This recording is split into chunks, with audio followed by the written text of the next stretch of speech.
Hi, welcome to eSpares. I'm Matt. In this video, I'll be showing you what to do if your Hoover tumble dryer is displaying the error code E11. Now, error codes are displayed on your machine's display when the machine has detected a fault. This particular error code relates to the back of the machine near the condenser at the bottom becoming too hot. Now, there are three possible causes for this error code being shown. The condenser box is blocked, the rear NTC sensor is faulty, or the display PCB is faulty itself. And we're going to be taking you through all those causes in this video and showing you how to fix them. The tools you'll need for this fix are a flathead screwdriver, a Phillips screwdriver, a Torx screwdriver, in this instance the T20, a 7mm socket, and a 10mm socket. Now, safety first. Always unplug an appliance before carrying out any work. So let's get started. The first thing we need to check is the condenser box, which is located at the bottom of the machine behind this kick plate. So remove the kick plate, and here is the condenser box. So unlock it and pull it towards you. And there might be quite a lot of lint and dust in there. If it has been filled with lint, you'll first need to remove the lint. Now, to clean the condenser box, rinse it under running water. A shower or a tap will be fine.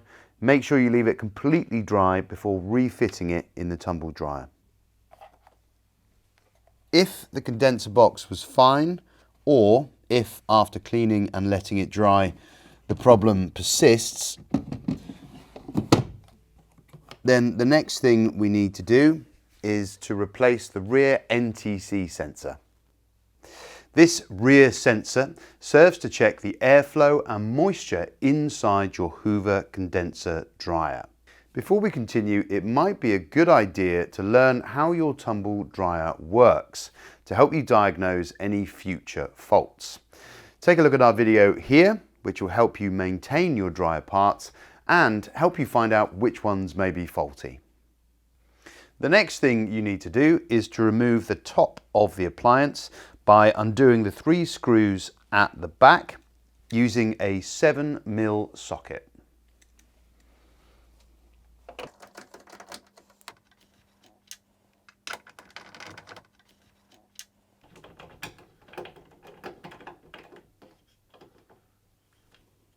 You can then slide the top off the machine and safely put to one side.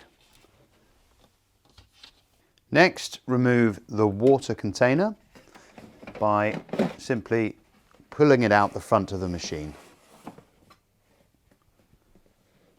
Next, you'll need to remove the door.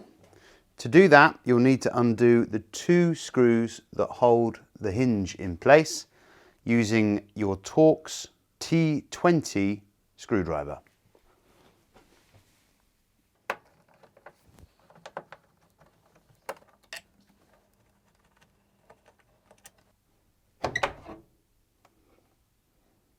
Then you'll need to remove the door seal on the front of the appliance by simply pulling it away from the lip that holds it in place. Then you can release the control panel from the front of the machine by undoing the 2 screws that hold it in place using your Phillips screwdriver.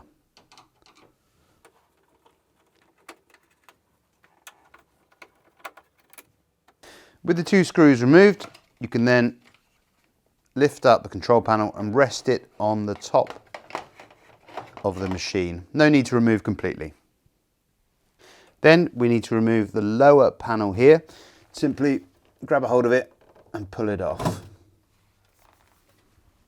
Next, this front panel needs to come off, and there's 8 screws holding it in place. So 2 here, 4 around the door, and 2 more up top.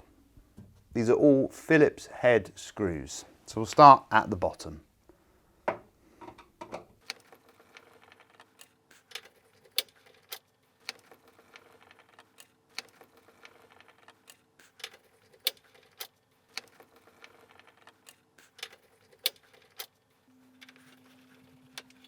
With all the screws removed, you can then lift away the front panel.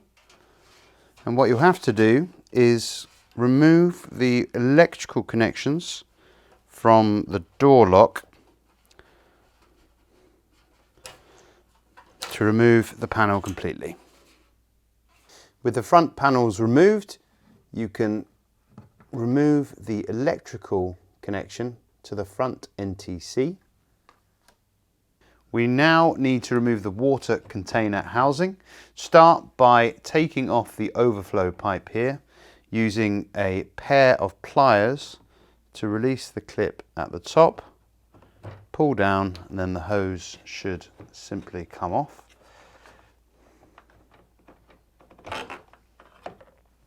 Then remove the water inlet pipe. You should be able to just pull that one off, like so. And then we can undo the 2 screws at the back using a Phillips head screwdriver.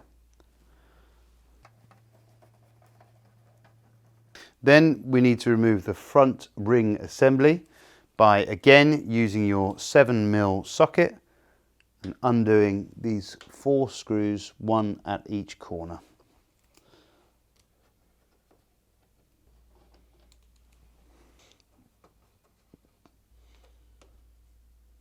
To remove the front ring assembly, once the screws are removed, lift up and then pull out from the bottom.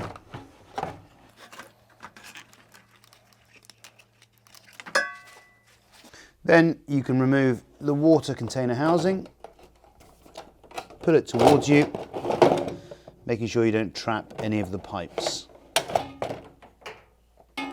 Then you'll need to remove the fan cover at the front bottom of the machine by undoing the 2 Phillips head screws.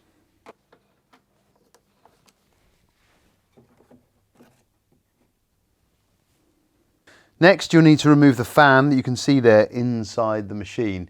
To do that, you need to take the nut and the washer off that holds it in place using a 10mm socket set. You'll also need to hold on to the fan so that you can unscrew it.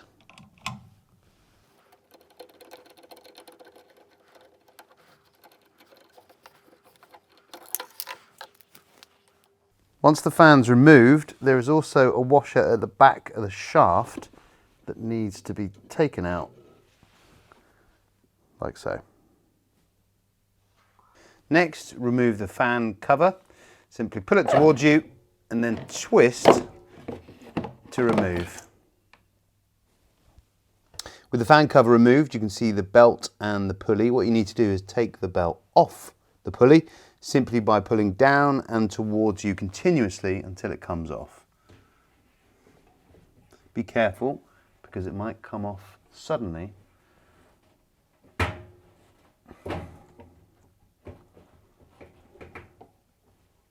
we go. Then, coming to the rear of the machine, we need to remove the heater cover. To do that, you need to unscrew the 12 Phillips head screws that hold it in place.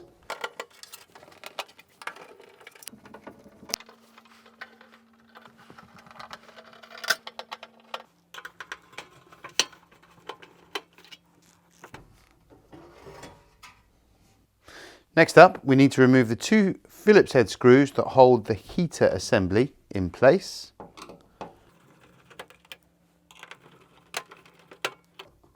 And then lift the heater off.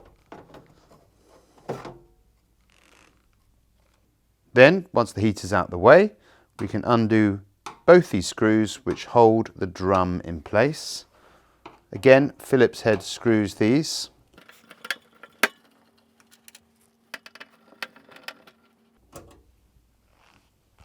Now that the drum's unscrewed, you can lift it out carefully through the front of the machine.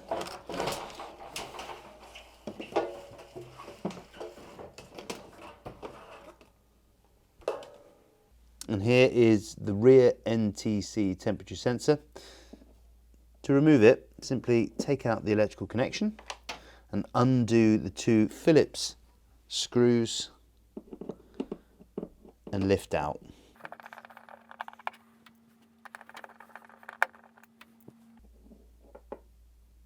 Now it's worth pointing out that the rear NTC temperature sensor has a gasket around the underside of the top.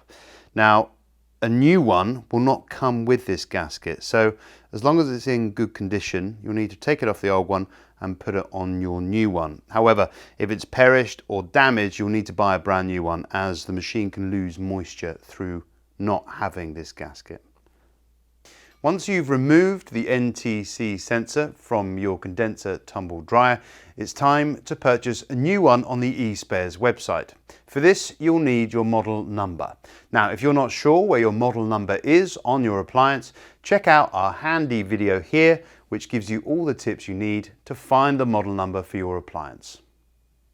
To refit your new NTC temperature sensor, simply pop into place, refit the 2 screws and then the electrical connection.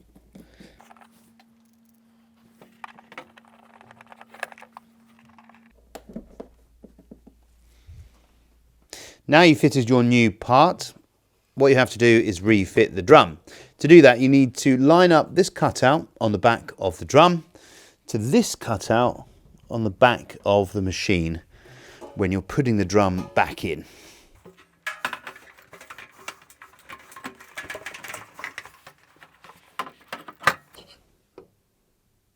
Now, coming to the back of the machine, when it comes to re-screwing the drum in, you can simply lift it a little towards you to align the drum hole with the hole in the back of the machine before fixing your screw.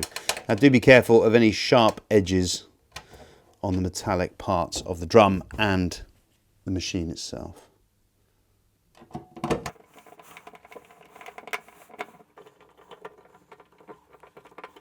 To refit the heater, just hook these 2 hooks over this lip here at the back of the machine, and it should slot into place. Then you can refit the 2 screws.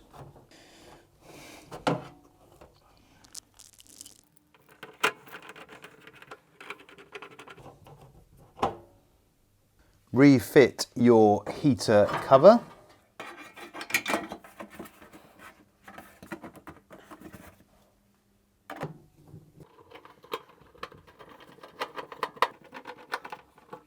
Now you can go to the front of the dryer and refit the belt. So position the belt around the drum and hook it over the motor spindle at the bottom. Then spread the jockey wheels to make sure the belt is fitted properly. Now remember, the ribbed side of the belt must be touching the drum and therefore the motor spindle at the bottom. That's where the grip is. And move 1 wheel at a time and push the belt over the wheel. Now repeat this for the other jockey wheel too. With the belt on the spindle and in between the 2 jockeys, just give the drum a spin just to make sure the belt's in the right position. Next, refit the fan cover. Obviously this hole here goes around the spindle and these 2 ridges slot in at the back. And these 2 ridges at the front slot in here at the front of the machine.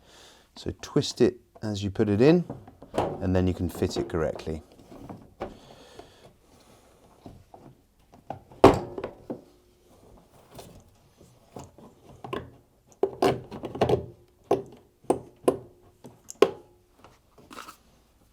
Next we need to refit the fan. So grab the large washer and put that on the spindle first. And refit the fan itself.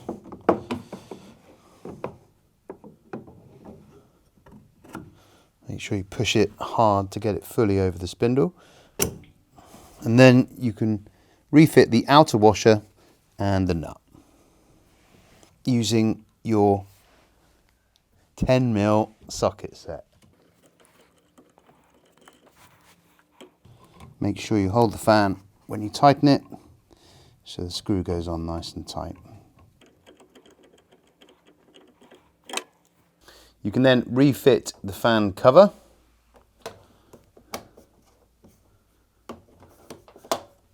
And replace the screws.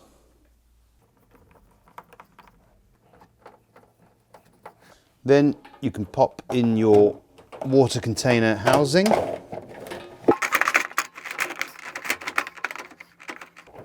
And screw it into place at the back.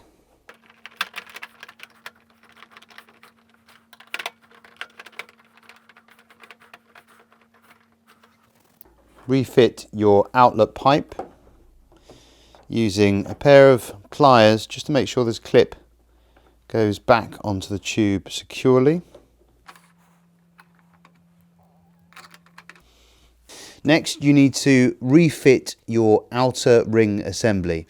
Now, there's two upward facing hooks on the left and right hand side. These go up and in to the chassis on the same sides as well. And then at the bottom, there's hooks that fall into place in the chassis down here. Now make sure that your outlet pipe is on the outside, and also on the right hand side the wiring is on the outside as well.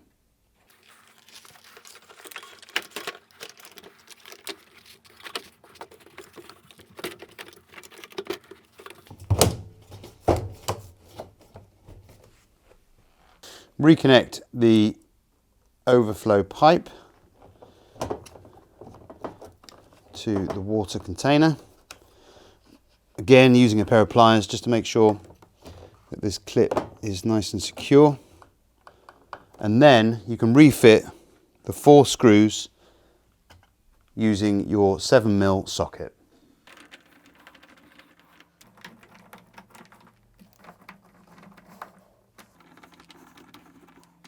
Once it's screwed into place, reconnect the electrical connection.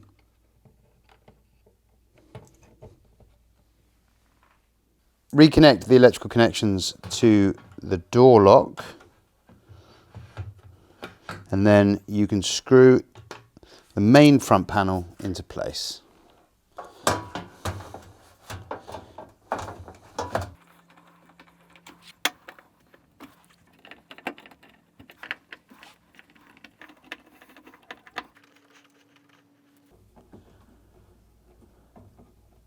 Replace the lower front cover, top end first, and then the bottom just slots in. Next, you can refit the control panel. Just slide the bottom left-hand corner of the control panel under the water container housing, and then you can refit the 2 screws left and right.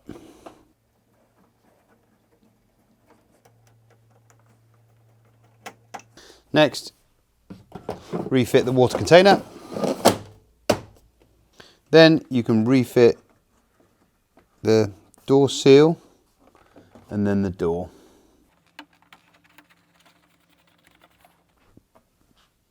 Place the hinge in to the machine with the door wide open. Then that'll set it, and then you can fit the screws.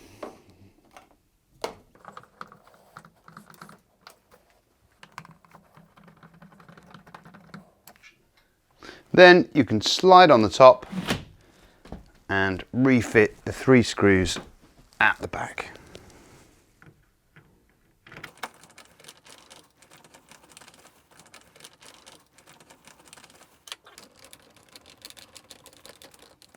If after replacing the rear NTC sensor the problem continues, the next thing we need to replace is the display PCB. To carry out this replacement, you'll need a flathead screwdriver, a Phillips screwdriver, and a 7mm socket. You'll also need a new display PCB, which we'll include a link to in the description below. Now remember, safety first. Make sure your machine is switched off and unplugged from the mains before carrying out any work. You'll need to remove the top of the tumble dryer by undoing the 3 screws that hold it in place using your 7mm socket.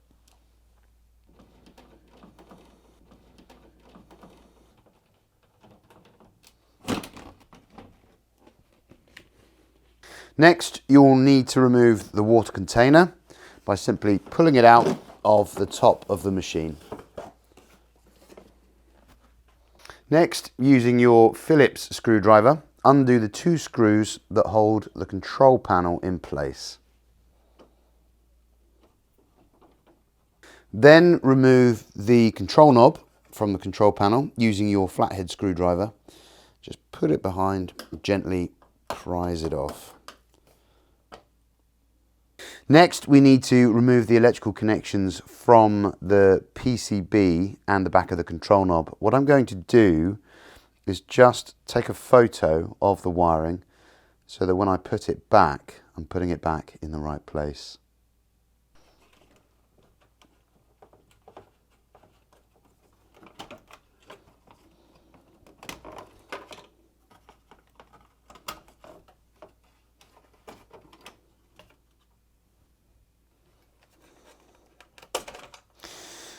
Once you've removed all the electrical connections, you can then unscrew the 2 screws using your Phillips head screwdriver that hold the PCB in place and take it out.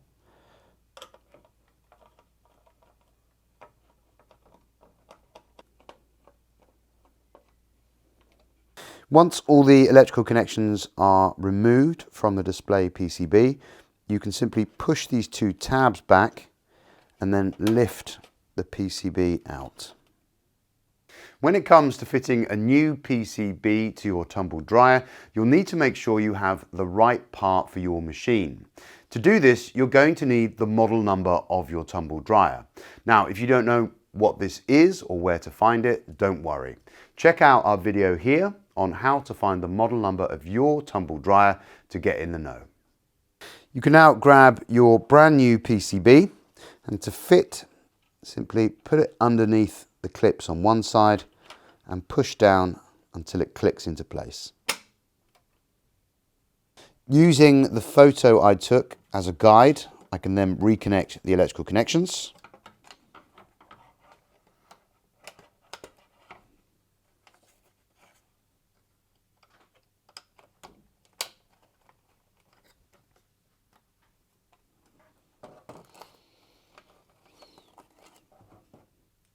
You can then push the control panel back into place and refit the 2 screws you took off earlier.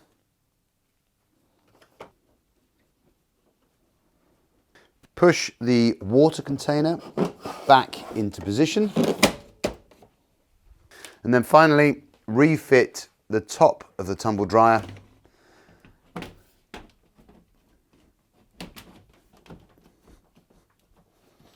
and put back in the 3 screws you took out at the beginning. So there we have it, how to sort out the error code E11 on your Hoover tumble dryer. Now that your machine is back up and running again smoothly, it's a great idea to learn how to use your machine effectively. A good way to do that is to use these fantastic tumble dryer balls. Now these balls help to separate the clothing inside your dryer, which means you can cut down on the drying time and also save energy. Check out our video here on how to use these brilliant tumble dryer balls. And don't forget to subscribe to our YouTube channel for more repair guides, maintenance advice, and all things related to eSpares. Thanks for watching.